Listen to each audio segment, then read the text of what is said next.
A great Labor Day weekend. For our news media, it was a tough slog. One of their favorite programs has been discontinued. On Friday, the president issued an executive order forcing federal agencies to halt mandatory indoctrination on something called critical race theory. What exactly is critical race theory? Well, if you work in the government or in corporate America, you probably already know what it is.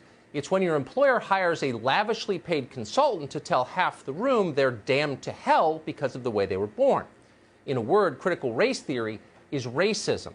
More broadly, it is the latest attempt by the most privileged people in our society, the celebrities, politicians, college professors, talk show hosts, to display the blame for their mismanagement of our country onto the people below them. Hey, working class guy driving the truck. Hey, beat cop making 50 grand a year to risk your life. It's your fault. You did it. You're the real enemy here, and there's nothing you can do to change that. Systemic racism, sorry. For our incompetent elites trying to cover their tracks, you can see the appeal of this. And by the way, it pays well. Not many diversity trainers are going hungry tonight. Unfortunately, critical race theory is a lie from the first word to the last, from start to finish. It is vicious. It is cruel. It divides the country potentially for good. It makes Americans hate each other. It's a tragedy in that way. It is also, and you cannot say this enough because it is true, it is also the very definition of the racism they are claiming to fight. And yet it is everywhere. Critical race theory is what apparently informed Kamala Harris just today when she said that she was, quote, proud of Jacob Blake. Blake is a man credibly accused of sexual assault. How could Harris say that? Because she doesn't care what Jacob Blake did or didn't do. She only cares what color he is. According to critical race theory, that's all that matters. This stuff is so obviously poison, fatal to any society that ingests it. It came from the universities, of course, like all bad ideas, but it spread quickly to the corporate world, which has found critical race propaganda enormously useful to the bottom line. Pay no attention to our sweatshops in Asia. There's a BLM logo on our website. You know how it works. But it didn't stop there. Last week, we interviewed a journalist called Chris Rufo, who's been investigating the spread of critical race theory in the federal government. He's been doing this virtually alone. The rest of the press corps has ignored it. Rufo told us that even the FBI is now holding weekly Maoist critical race struggle sessions, which is shocking if you think about it. Watch. Critical race theory has actually now infiltrated our criminal justice system.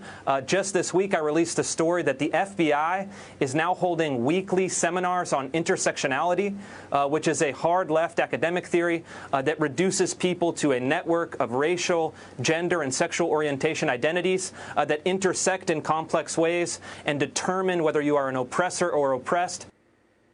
So that interview, along with a lot of Chris Rufo's other highly detailed reporting from the past several months, apparently got the attention of the president, and he acted.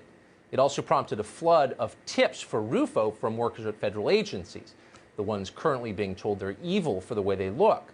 Most had kept silent about what they were going through. They felt they had no choice but to endure it. But they do have a choice. This is wrong, and we should say so loudly. Americans are starting to realize that. Now, the White House, as we said, has responded to their pleas. To the news media, all of this was a disaster. They claim to be journalists, but they despise actual reporting like Chris Rufo's. His coverage showed that they are complicit in an anti-American lie that is deeply unpopular with actual Americans. And they didn't take it well. Watch. What these trainings are designed to do is for each person themselves to be able to recognize that unconscious bias and to be able to pinpoint it before it becomes a problem. This is at a time when the country is going through a national reckoning on race relations. So is this tone deaf? It's insane is what it is. I feel like I'm in a twilight zone. There is some clear evidence that some racial sensitivity or racial bias training might be needed and beneficial in the federal government. This follows a pattern by the president of disregarding attempts to reckon with this fraught racial history that is undeniably the case in this country. It never ceases to amaze me how many people hear the phrase white privilege like it's a curse word. I'm here to reassure you, America, it is not one. White privilege is very real, they're telling you. It is time for a, quote, reckoning on race relations. You hear that all the time. But at some point, you've got to wonder why any of these people, the most privileged people in America, still have their jobs. If they meant what they were saying, why haven't they resigned and given their highly paid gigs to oppressed people? That's a very good question. It's the core question. And someone ought to ask Jeff Zucker about that sometime. Zucker is the head of CNN. He's a graduate of Harvard University. He's been in television his entire adult life.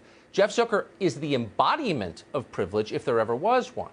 According to critical race theory, the theory that he espouses and defends, Jeff Zucker got his job precisely because of systemic racism. So why does he still have it? How can he bear to hold that job? Needless to say, Jeff Zucker has no plans to resign. Instead, according to sources, he ordered his minions to attack this show for the crime of criticizing critical race theory. And over the weekend, the most dutiful ones did just that. The Tucker Show gets results.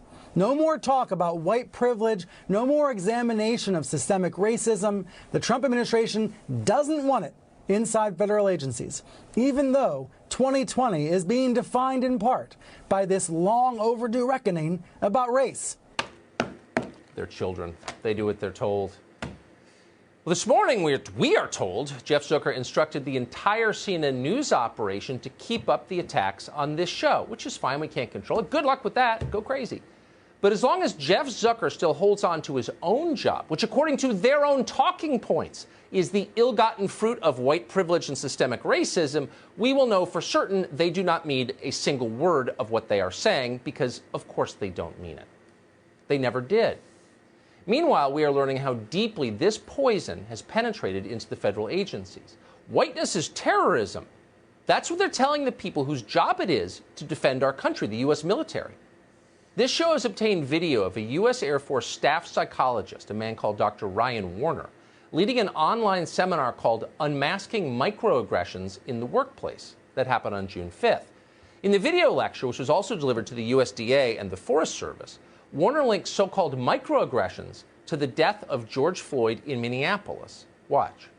These innocent, subtle things, they may not seem like a big deal to some, but as we see in today's society, similar to what happened to George Floyd, those microaggressions, those unconscious bias can ultimately lead to more significant and severe impacts. Right. So if you hadn't offended your coworker by asking her where she's from, a microaggression, then George Floyd might still be alive. That's lunacy. It's also incredibly stupid, but it's the official message of a staff psychologist at a U.S. Air Force base. It's not just Dr. Warner. He's a symptom of a much larger problem. Remember that this summer it emerged that the U.S. Army's so-called Operation Inclusion told soldiers in Alabama that the phrase "Make America Great Again" is a form of, quote, socially acceptable covert white supremacy. Right. That's the campaign slogan of the commander-in-chief. Now, according to the Army's, quote, Equity and Inclusion Agency, the phrases "all lives matter," American exceptionalism, and, quote, the celebration of Columbus Day are also examples of white supremacy. They're racist, too. It goes on like this. In May of 2017, the U.S. Coast Guard spent $8,600 on diversity training led by white fragility author and noted lunatic Robin DiAngelo. The Defense Intelligence Agency, meanwhile, a supposedly serious place staffed by serious people, also endorsed DiAngelo's crackpot race theories. The head of the DIA, Lieutenant General Robert Ashley, said in a recent town hall and in his weekly email to employees that white fragility was recommended reading. Meanwhile, over at NASA, employees are being directed to resources concerning white fragility, an Atlantic piece, the Atlantic magazine, called Microaggressions Matter, and a guide on how to be a good, quote, white ally. Remember, this is an agency that you pay for that is designed to launch rockets and study space. In August of 2018, the Department of the Navy gave a group called White Men as Full Diversity Partners almost $10,000 a contract for training services. That was the same group that hosted a 3-day diversity re-education camp last year at Sandia National Laboratories. That's the outfit that designs our nuclear weapons to defend the country existentially. In the opening session for white men, and only white men, at Sandia Labs, the trainers demanded that the men make a list of associations about white male culture. This is so sick. The trainers wrote that some of the associations included, quote, white supremacists, KKK, Aryan Nation, MAGA hat, privileged, and mass killings. Is anyone actually okay with this? Does anyone want to be subjected to this? want your sons subjected to this? They didn't do anything wrong. They were just born a certain way. This is evil.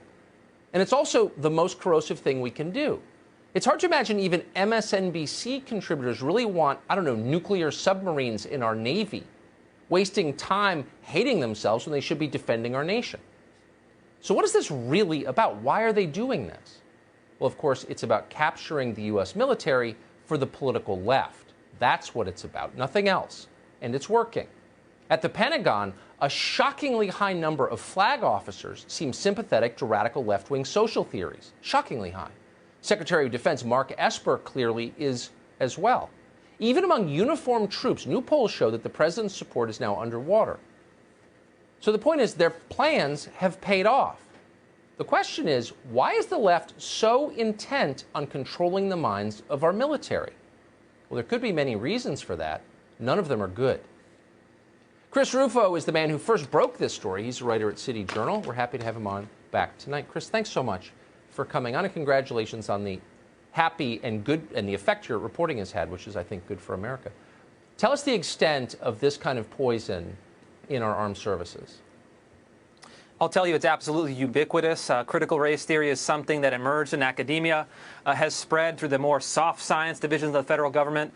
But in the last 72 hours, I've had dozens of leaks from service members talking about trainings in microaggressions, trainings in toxic masculinity, and other critical race theory essentials. And it's got to the point that the West Point Military Academy is now teaching cadets with required reading a textbook called Critical Race Theory and Introduction as part of one of its leadership courses. This is no longer in the shadows. They are making this part of the core curriculum at our highest military institutions, and they're doing it brazenly and almost everywhere. The problem with doing this in the military, even more so than in corporate America or other branches of government, is that it is by definition a top-down authoritarian structure. It has to be in order to work. So you can't, as an enlisted soldier, a young officer even, say, I'm opting out. I don't want to participate. I mean, this is mandatory in the truest sense. Yeah, it is. And I think that the real problem is that when you're teaching our soldiers, these are people who should be trained to use lethal force. These should be the warriors that defend our country. You're teaching them that they're actually suffer from toxic masculinity. You're trying to degrade their sense of identity, their sense of power, their sense of force. This is something that will, in time, endanger the national security of the United States. And I think the real problem is that top military brass, top people in the Defense Department are too cowardly to stand up to the critical race theorists. How are they going to stand up to the regime in China and America's tough adversaries all over the world? Well, they're too weak to say the war in Afghanistan should come to a close. I mean, these are people who really have something to answer for, in my opinion.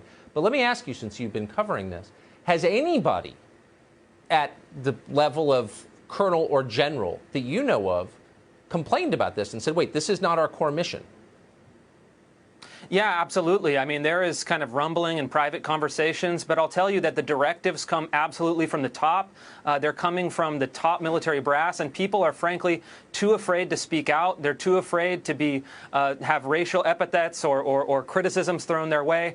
And people are in a position of hiding. Military officers have sent me leaked information on condition of anonymity because they're worried about retaliation. So this is something that has very little buy-in at the rank and file soldiers, at people in the academies. But this is something that is really emerging from the top down. And I think we have to get to the bottom of this because you cannot have this kind of ideology in control of our United States military. Yeah. Well, we'd love to have the Secretary of Defense, Mark Esper, a former defense contractor, on this show anytime to explain himself. We hope he's brave enough to do that. Chris Rufo, thanks so much for your indispensable reporting on this. Thank you.